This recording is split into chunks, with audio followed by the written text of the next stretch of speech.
Let me first discuss my personal history with the Planet of the Apes prequel trilogy. I went to the cinema to view Dawn by happenstance, essentially, not having seen 2011's Rise, and I was completely blown away. I suppose I wasn't expecting a monkey movie to be so unironically good, and the picture does a solid and pretty seamless job of informing the audience of any essential plot points from the previous film. The musical score from my personal favorite composer, the brilliant Michael Giacchino, is utterly superb, at times small, simple, and emotionally effective, at other times, when fitting, big and bombastic, and always impactful. The mega-talented Matt Reeves does a beautiful job as director, presenting this suitably self-serious tone, which is undoubtedly one of the primary contributing factors to this picture's success. The cinematography is consistently stunning, as are the motion capture-fueled visual effects. Dawn was released a decade ago, and continues to impress in that regard. I love the fact that this film doesn't necessarily deal in the concept of good versus evil. Rather, this is a story of survival, in which multiple opposing factions do what they believe they must in order to continue existing, and each of these various factions' motives is excellently established. The performances are solid across the board, the human highlight being the great Gary Oldman, though the real marvel of the movie is our main monkey Caesar, who is incredibly portrayed by the master of motion capture himself, Andy Serkis. All the while, I absolutely adore the ultimate relationship between Caesar and Jason Clarke's Malcolm, the pair essentially and somberly acting as the final spark of hope for coexistence between man and ape. While these pictures definitely connect to one another in a multitude of ways, you can also view them independently and not only comprehend the narrative, but be greatly impacted by it. I'm a prime example of this. I'm talking about a series that I love, and although I plan to, I still haven't seen the first chapter of it. While the ape characters remain the same throughout the 11 to 17 trilogy, each individual movie takes place years after the previous one, so the cast of human characters is ever-changing, which gives the series a hint of an anthology feel, a component of these flicks that I actually really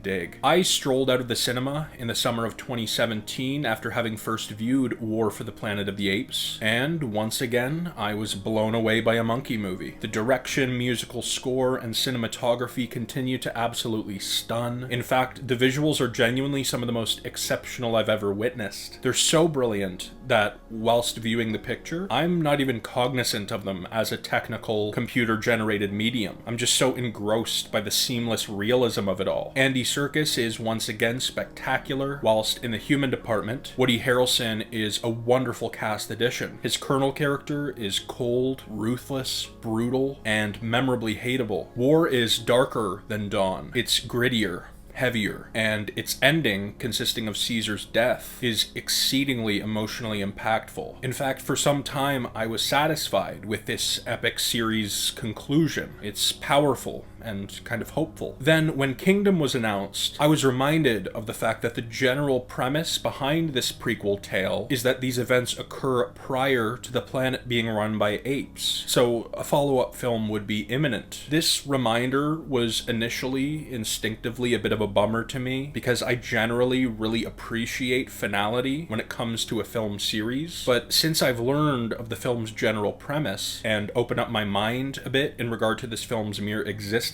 I am now very much looking forward to seeing Kingdom at the movie theater on opening night. My opinion has, at least subconsciously, been that the more disconnected this upcoming movie is to the rest of the series, the better. So I was content to learn that Kingdom takes place hundreds of years after War. Not to mention the fact that Kevin Durand, who brilliantly played nefarious mercenary Martin Keamy in Lost, is portraying this seemingly prevalent Proximus Caesar character, which is super exciting. I personally hope for nothing but tremendous success for this film and the largely new to this series creative team that made it. We shall see.